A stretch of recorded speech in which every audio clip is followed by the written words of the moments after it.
Hey dude, were you missing me? Nope, but I was missing you. This video is going to be a complete beginner tutorial on the Caro-Kann defense. No matter what's going on in your opponent's mind, your only job is to dominate. You got the point. So e4, you play c5. Well, the opponent can play many moves here, but the most common move is d4. You play d5. Your opponent can defend it, exchange it, or decline it. Let's say they go for the pawn to f3, go for pawn to e5. They take, don't take it back. Go for bishop to c5. They take again. Play queen to b6. Now your opponent is understanding your plan, so he goes for a knight to h3, defending this square. Don't worry, to defeat your enemy, target their defensive pieces. So bishop takes, pawn takes, check, king e2, pawn takes. Now, I am giving this position to you, but if you don't know how to win this position, please stop playing chess. But if they go for knight to c3, simply take. Knight takes. Mostly book moves recommend here bishop to f5. But you are a chess engine and defeated Magnus Carlsen in 19 games in a row, so go for knight to f6. Knight takes knight, pawn takes knight, knight f3. Bring your bishop out. Same process, castling. Go for the bishop to g4.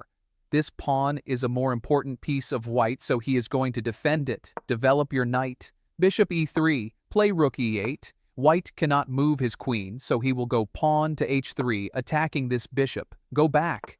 Bishop e2, queen c7. Now, rooks are connected. You make the battery, and kings are in a safe place. But most of the time, they exchange it, take back.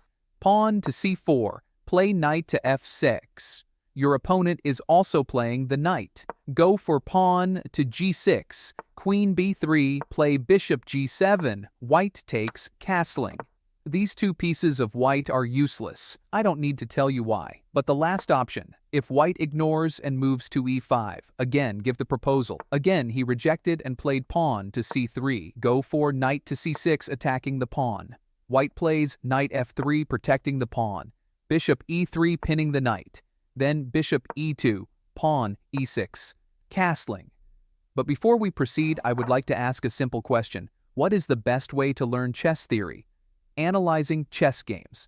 The position you are watching on the board now is a real chess game played between two chess players with a rating of 1900. Black develops his queen, white played pawn h3, throwing the bishop. Takes, pawn takes pawn, white takes pawn. Queen takes pawn, queen takes queen, knight takes queen, white plays knight d2, otherwise black can take the rook, black develops the bishop, pawn b3. Black brings out a knight for the castle, bishop b2, knight f5, takes. Now the bishop is attacking two pieces of white, so white plays rook e1, then knight g3 attacks the rook. The pawn can't capture the knight because it is already pinned, so white plays king h2, knight takes rook, knight takes knight.